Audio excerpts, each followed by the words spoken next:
Alhamdulillah,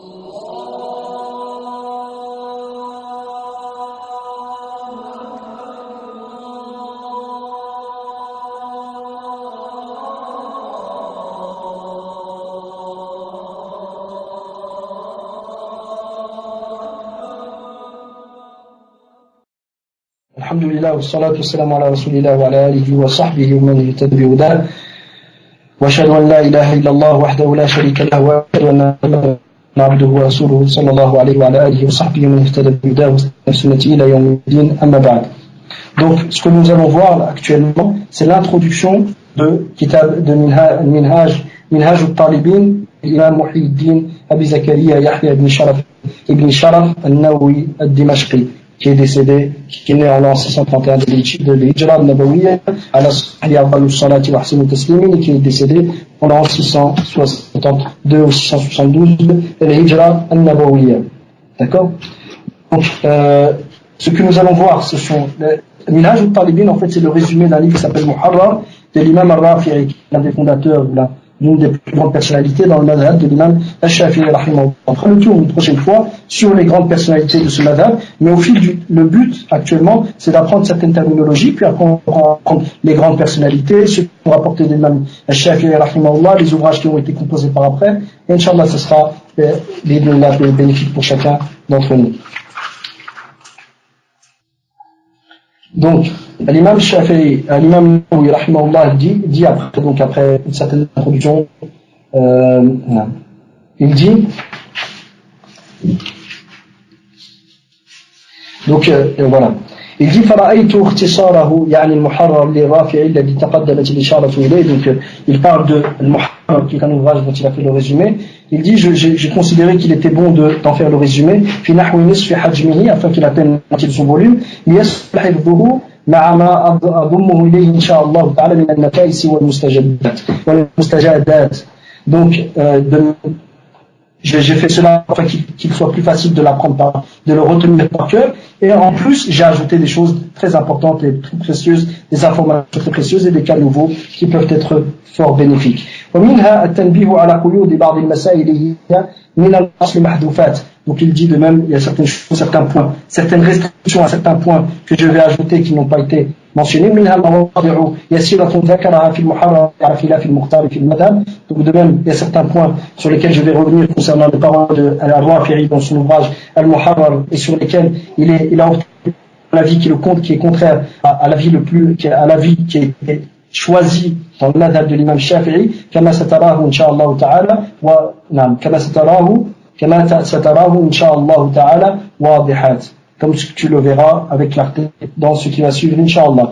منها ومنها إبدال ما كان من ألفاظه غريبا أو موهما خلاف الصواب.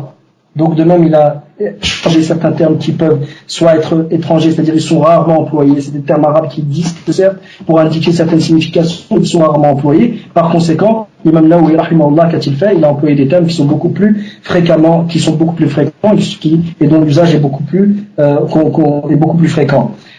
Ou d'autres termes qui peuvent t'amener à une mauvaise compréhension qui est contraire à la vérité sur la question, sur le sujet en question. Donc je vais employer en cela des termes les plus clairs possibles et les plus résumés, c'est-à-dire des termes al-mukhtasar huwa ma qalla lafdhuhu wa kathura fawaiduhu aw kathurat ma'ani. Donc le terme résumé, quand on vous demande qu'est-ce qu'une chose qui est résumée en arabe, c'est ce dont les termes sont en petite quantité, sont minimes,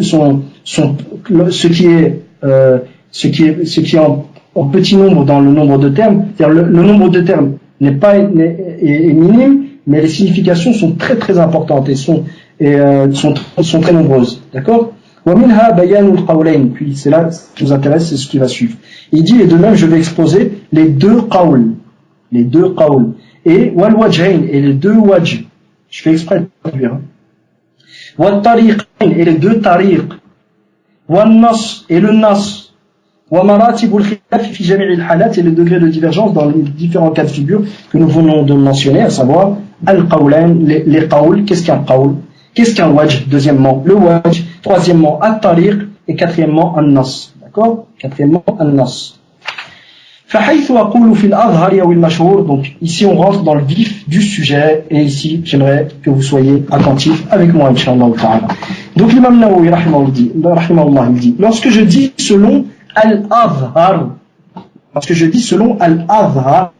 al-azhar ou al-mashhur, les sujets dont il est question sont les deux qawls ou les aqwal, sont les deux ou plusieurs qawls de Shafi'i. Quant au terme al-azhar, il est employé lorsque la divergence est forte. Quant au terme al-mashhur, qu'on l'utilise lorsque cette divergence est faible. Fin de citation des paroles de Nawawi. Je sais que ça peut avoir l'air complexe, mais Inch'Allah, vous allez voir la signification à travers l'explication. Et quand on va voir, parce que ce qu'on va essayer, Inch'Allah aussi, si Allah il permet, c'est voir, étudier le fiqh selon une école juridique, à savoir l'école de l'imam Shafi'i, en essayant de voir certains points, et vous allez retrouver ces termes-là. Et là, vous allez voir l'importance de ce qu'on a appris au départ.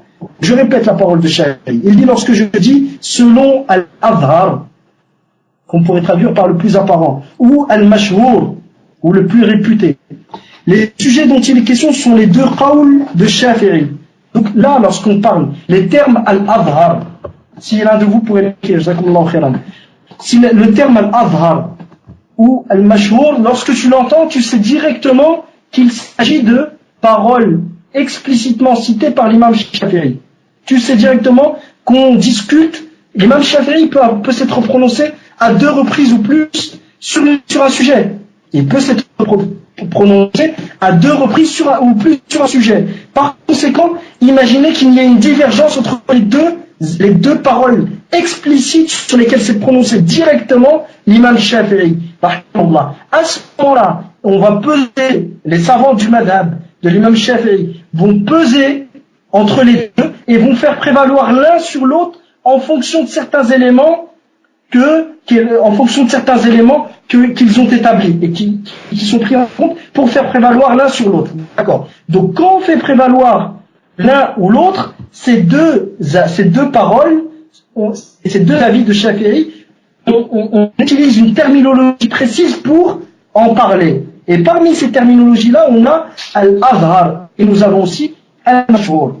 Quant au terme al-azhar, il est employé lorsque la divergence est forte. C'est comme si je vous dis, par exemple, vous lisez de l'imam Nawawi qui dit wal-azhar et le azhar, le plus apparent, sur cette question est tel sujet. Et tel avis n'est pas. Il cite une divergence. Parmi dit sur cette question, il y a 2 qawls. 2 qawls. Quand tu entends qawl, tu sais directement que l'imam Shafi'i lui-même s'est prononcé dessus. Tu sais qu'il s'est prononcé dans l'un de ses ouvrages. D'accord? Tu sais qu'il s'est prononcé dans l'un de ses ouvrages ou dans ce qu'un rapporte de lui, l'un de ses élèves qui était présent avec lui. D'accord. À ce moment-là, imagine-toi qu'il y a 2 avis qui sont contradictoires. Qu'est-ce qui va se passer? Si l'imam Nawawi te dit al-azhar, c'est le premier avis, tu sais à ce moment-là que le deuxième avis, que tu sais que la divergence elle est forte. C'est pas une légère divergence. Pourquoi? Parce qu'il a employé le terme al-azhar. D'accord? Puis il dit l'imam Nawawi rahimahullah ensuite, il dit quant au terme al-mashhur, on l'utilise lorsque cette divergence est faible. Donc si imagine, l'imam Nawawi te dit, et sur cette question il y a 2 qawls de Shafi'i, et il te dit, et le mashhur, c'est ça, et c'est tel et tel avis. Tu sais forcément que l'autre avis, que l'autre parole de Shafi'i, que celui qui opte pour l'autre parole de Shafi'i, il ne sera pas donné d'importance à sa divergence. Pourquoi? Parce que la divergence sur cette question est faible. Car les éléments qui nous ont permis de faire prévaloir le premier avis, le premier qawl de Shafi'i, ils sont importants. Ces éléments-là sont forts dans leur indication. Par conséquent, nous ne considérons pas la divergence, nous ne considérons pas l'avis de celui qui opte pour l'autre parole, pour l'autre qawl. L'explication de ce qui vient de précéder comme parole de l'imam Nawawi rahimahullah, que je vais répéter, il dit lorsque je dis selon al-azhar ou al-mashhur, le sujet dont il est question sont les paroles, les qawls, les deux qawls ou plusieurs qawls de l'imam Shafi'i rahimahullah, c'est-à-dire les deux paroles et les 2 avis ou plusieurs avis ou plus sur lesquels l'imam Shafi'i s'est prononcé explicitement. dans l'un de ses ouvrages ou à travers l'un de ses élèves qui a rapporté de lui cette parole, explicitement. Quant au terme al-azhar, il est employé lorsque la divergence est forte. Quant au terme al-mashhour, on l'utilise lorsque cette divergence est faible. Fin de citation des paroles de l'imam Nawawi, rahimahullah. Explication du docteur ou du cheikh Ahmad ibn Abdelaziz al-Haddad dans son tahqiq, dans son authentification de l'image ou tarbin de l'imam Nawawi, rahimahullah, et son ta'liq, parce qu'il a aussi fait des commentaires dans l'explication, dans son authentification des manuscrits de cet ouvrage. D'accord? Et il a fait aussi l'introduction. C'est de cette introduction-là au livre que nous tirons ce qui va suivre, Inch'Allah. Il dit, lorsque l'auteur, al-Nawawi, rahimahullah, emploie le terme al-azhar, nous en concluons 4 points. Nous en concluons 4 points. Le premier de ces points, que la question lorsqu'il dit al-azhar, le azhar, dans cette question c'est ça, tu sais automatiquement, le premier point, que la question est sujette à divergence. Tu sais tout de suite qu'il y a un khilaf dessus. Automatiquement, tu sais qu'il y a une divergence dessus. Deuxième chose que l'on en tire, c'est que le plus probant ou le plus juste sur cette question est ce qu'il a qualifié de azhar, de plus apparent. Tu sais donc le deuxième point à retenir et que nous en concluons à travers l'emploi de l'imam Nawawi du terme al-azhar, c'est que le plus probant et le plus juste sur la question qui justement on sait qu'elle est divergente est ce qu'il qualifia de azhar. Ce qu'il a qualifié de azhar est le plus probant. D'accord? Le troisième point que nous concluons de cet emploi par l'imam Nawawi rahimahullah du terme al-azhar est que la divergence concerne les avis même de l'imam Shafi'i rahimahullah, qu'il s'agisse de 2 avis ou de plus. C'est-à-dire les avis de Shafi'i, c'est ceux qu'il a prononcés explicitement dans l'un de ses ouvrages ou que rapporte de lui l'un de ses élèves, mais qu'il a dit explicitement. Ce n'a pas été déduit des paroles de Shafi'i. Non, il l'a dit explicitement. Donc le troisième point, que la divergence concerne les avis même de l'imam Shafi'i, rahimahullah, qu'il s'agisse de 2 avis ou de plus. Le quatrième point que l'on déduit de l'emploi de l'imam Nawawi, rahimahullah, de cette expression qui est l'azhar, c'est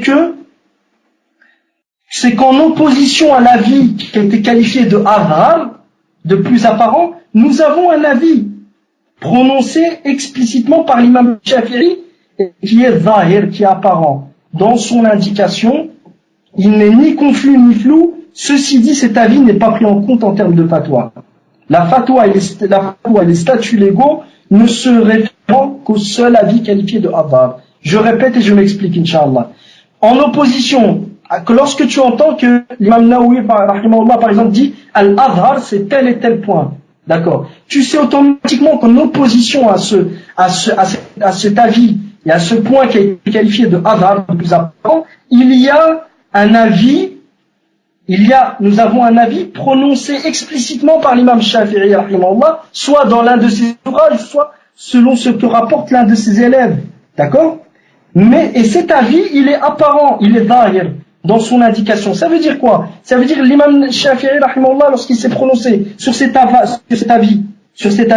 il s'est prononcé clairement et explicitement. Il n'y a pas de confusion dans l'indication des termes employés par l'imam Shafi'i. On n'a pas besoin de chercher le sens de ce qu'il dit, car le sens est clair. D'accord? Donc je répète, en opposition à l'avis qualifié de azhar, nous avons un avis prononcé explicitement par l'imam Shafi'i, rahimahullah, et cet avis est apparent, il est zahir dans son indication. Ceci dit, cet avis n'est pas pris en compte en termes de fatwa. C'est-à-dire que lorsqu'un imam Shafi'i devra se prononcer dans le madhab de l'imam Shafi'i, rahimahullah, il n'aura pas le droit de se référer à cet avis. Et devra, la fatwa et les statuts légaux, les ahkam, déterminer ce qui est licite ou illicite, ce qui est une condition, ou ce qui est une cause, ou ce qui n'est pas une cause. Tout ceci devra se baser sur l'avis, sur le seul avis, le seul qawl de Shafi'i qui a été qualifié de azhar. Le seul qawl de l'imam Shafi'i qui a été qualifié de azhar. Et pour clore, Inch'Allah, le cours d'aujourd'hui, le nombre de fois où l'expression al-azhar a été été ou fut employé dans Minhaj al-Talibin, qui est l'ouvrage dont on traite actuellement par l'imam Nawawi, le nombre de fois s'élève à 395 fois. 395 fois. 395 fois. L'imam Nawawi a employé le terme al-Azhar 395 fois ou 395 fois. D'accord? 395 fois. Quant au le terme al-mashhour que nous allons voir par après bi'idhnillah, dont on va voir la signification, le terme al-mashhour a été employé 23 fois. Le terme al-mashhour ou l'expression al-mashhour a été employé. Avant de voir combien de fois a été employé le terme al-mashhour, وإذا عبر بالمشهور استفيد منه ما ذكر قبل غير رابع فإن هناك ليس ظاهرا بل خفيا غير مشهور فهو ضعيف. D'accord? Maintenant, l'imam Nawawi rahimahullah emploie le terme mashhour. Il emploie le terme mashhour. Cela nous indique 3 points et non pas 4. Les 3 points sont exactement les 3 qu'on a vus précédemment.